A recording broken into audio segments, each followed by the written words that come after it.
Hello, everybody, and welcome to a very festive, spirited last show of the year, the Jerich Show. Yes, in this week's action-packed festive show, we have the vulnerability that shook the cybers, an explosive situation, coal in your payroll, and we look at some lottery-winning losers. All that and more for the Jerich Show.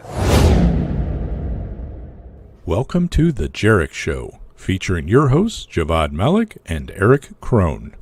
Timely topics, poorly presented. Yo, Wagwan, what's happening? Jungle is massive. I thought we were being festive on this show. You don't look very festive at all. I'm the anti-festive, you're the festive, so it balances it out. Well, either way, it's nice to be doing this again with you for yet another week. Can you believe 72 episodes, I think now? I know. I'm scared too.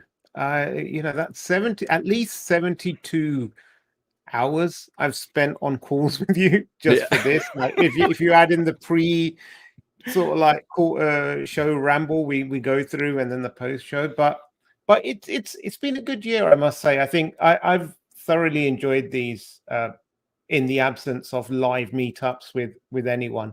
This at least makes me feel like I'm still part of a world that exists out there. Absolutely. And that's the nicest thing I'm going to say to you all day. Wonderful. Well, we can't spend a lot of time on this show today because, well, it's holiday party time, and we happen to be going out on a nice boat trip here in Florida because it's the mid 80 degrees here for Christmas here. So we're all going to get suntan, look at dolphins, and hang around on a boat for the next several hours. So we need to move through this episode pretty quickly so we can enjoy that. I know it's a shame that you're there in London and you're going to miss this, but, I'll tell you how it goes. You can really start to dislike someone very, very quickly. So this is our first story, huh? Yep. The Log4j or Log4j vulnerability. Okay. I'll tell you what, Javvad, I'm pretty sure everyone's already knowing about this and has read about this. And do we really want to spend any time on this? Nope.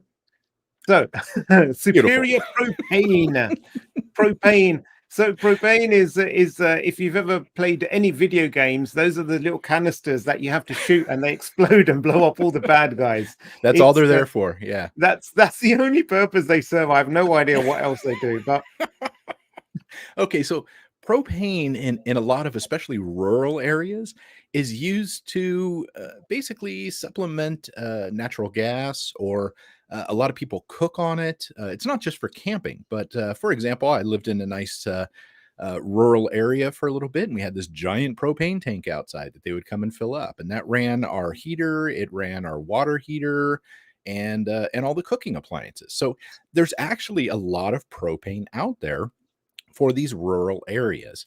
Well, what happened here is a ransomware attack. What a shocker, right? Yeah, so ransomware attack took down this organization. And unfortunately, I mean, hey, I was quoted in this. Huh, what a surprise. What a surprise. Well, if you think about it, this is a season for cooking and having family over and all this kind of stuff. Yeah, because no one ever cooked outside of December. Well, no, but we have parties, we have people coming over, we have things like that. Even people like me who don't want to see people sometimes go to holiday parties during this time of year. So you time that with the fact that somebody's now going to have to choose between cooking their Christmas meal or taking a warm shower because the water heater is going to be using up all the propane. You have a pretty ugly situation for some people out there, especially when it's this cold too, though. In all seriousness, it is cold in certain parts of the country, not where we're at or I'm at. But for those people up there that are cold, I mean, this could be a pretty ugly thing. You know what? This is one thing, if anything, like ransomware has really taught me, and I think most people, is that there are so many things that are critical.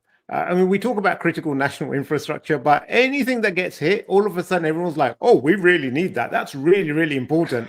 Petrol, like the gas pipeline, okay, you get it, but propane tanks, like now you sort of like educated me about how you live in a third world country where natural resources don't reach every household and there's lots of rural areas. I mean, yeah, I can see how it's an issue and a problem. And I think this is the thing, like you see so many institutes and these hidden third parties that support a lot of the infrastructure. Like with the first story we skipped over, like log4, and like, it's something that's there and it's embedded in so many things. Yeah. And suddenly there's a vulnerability and it has such a massive knock-on effect. And same with this, like there's so many supplies. It's like you realize one truck that brings in this certain type of plastic that is used in manufacturing of the packaging of all these items. All of a sudden you've got no bread, no eggs, no cucumber. It's just crazy how these things are so interconnected. And most people I didn't even mention like the commercial impact of this. So a lot of those forklifts you see driving around, moving stuff in shops and stuff, those run on propane because it's indoor. They can't really have gasoline or diesel. So a lot of those are running on that too. And it's like the busiest time of the year to be selling stuff. They're trying to throw stuff out of warehouses as quickly as possible. And a lot of those big traditional forklifts run on propane. So that's another side effect of this. And you're right. We are so used to having things. It becomes just so, we're so used to everything that when it goes away, we go, holy crap, I can't believe that, I can't live without this thing. And we take so much for granted in how lucky we are. I know you said third world country, but ultimately, I mean, even there where you're getting a truck filling your tank full of propane and pumping your septic tank, it's still, it's actually still pretty common in a lot of these things. So yes. Other than utilities, payment is a really big thing. People like to get paid at the end of the month once they put in their hours. And another ransomware attack, surprise, it's been a while since we've done a predominantly ransomware themed show, but so 50% ransomware stories today. There was a company, the Kronos Group, that's the one. Yeah. It's actually called Ultimate Kronos Group. I only knew of them as a Kronos Group. Anyway, this is the new and improved one. Yeah. It's a revamp for the year 2021. The ultimate, the platinum edition. Right. But they got hit by ransomware, and they do the payroll for lots and lots of people. Yeah, this took out their cloud. Yeah, took out their cloud. And what was really interesting, I read one article where the company had advised customers to fall back on manual business continuity processes. Yeah, I see your ugly name just sticks out like a sore thumb. It just Kronos said follow your manual backup processes, which is great. But when you think about it, a lot of organizations go to a cloud provider so that they rid themselves of that responsibility. The whole selling point of the cloud is that they keep the backups, they are multi-tenanted, they are this, they are that. And it's a bit like if say like Dropbox went down for me at home. And they turn around and say, well, you should keep manual backups of. That's the whole purpose that I use Dropbox. I don't keep any manual backup. So I think between this and also last week, I think it was AWS's East Coast data center went down as well for a while. I think, the honeymoon period with cloud is slowly, reaching that stress point where like now people are saying, well, maybe she isn't as perfect as what I originally thought. She chews really loudly and snores a bit. So it's one of those things. So I think it's going to be, we put a lot of eggs collectively into a few baskets online. And so it will be interesting to see how this pans out. And what I mean interesting, I actually mean I'm pretty terrified. Well, there are so many organizations and big organizations, like whole cities that use Chronos for their timekeeping and scheduling. So this system going down has really knocked them back into the dark ages. And yeah, they're like, use your backup plan. Well, I can just imagine somebody over there in payroll going, "Hey, Bob, can you grab a good pen and about 32,000 checks? We're going to estimate what we're going to pay these people, right?" Who is prepared to do that? Who is used to doing that, right? Do we even have accounts set up through that? Because a lot of these automate all that payment. It just comes out and they don't even know how to do this stuff at that point, right? There's, somebody's going to be licking stamps a lot here in the near future in these groups. The other problem is it's end of year, and what happens around end of year? A lot of people get bonuses. Yep. So, and they're talking about being down for like 3 or more weeks.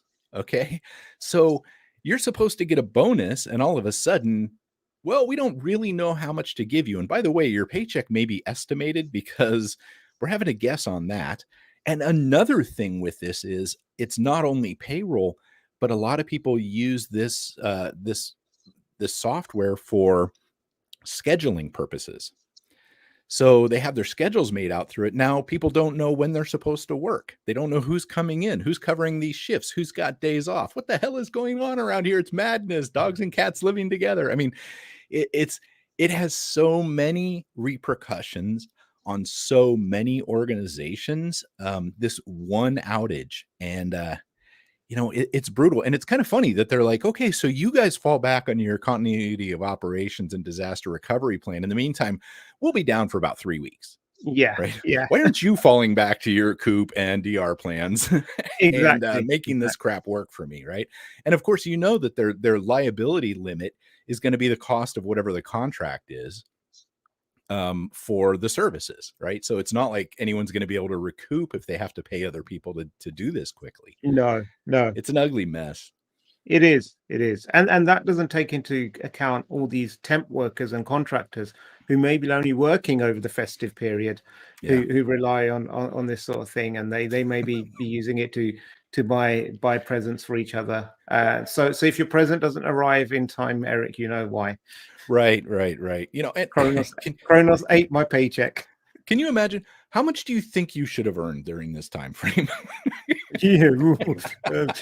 I'll tell you how much. I think £4 million is what I should have earned.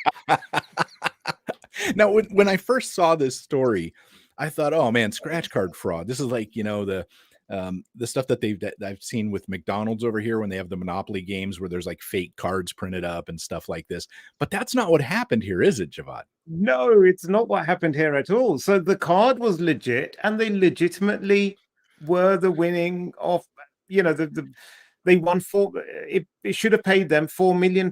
But when the National Lottery got in touch with them and said, give us your bank account details and we'll send you the money, they said, we don't have a bank account. Can you pay us in cash?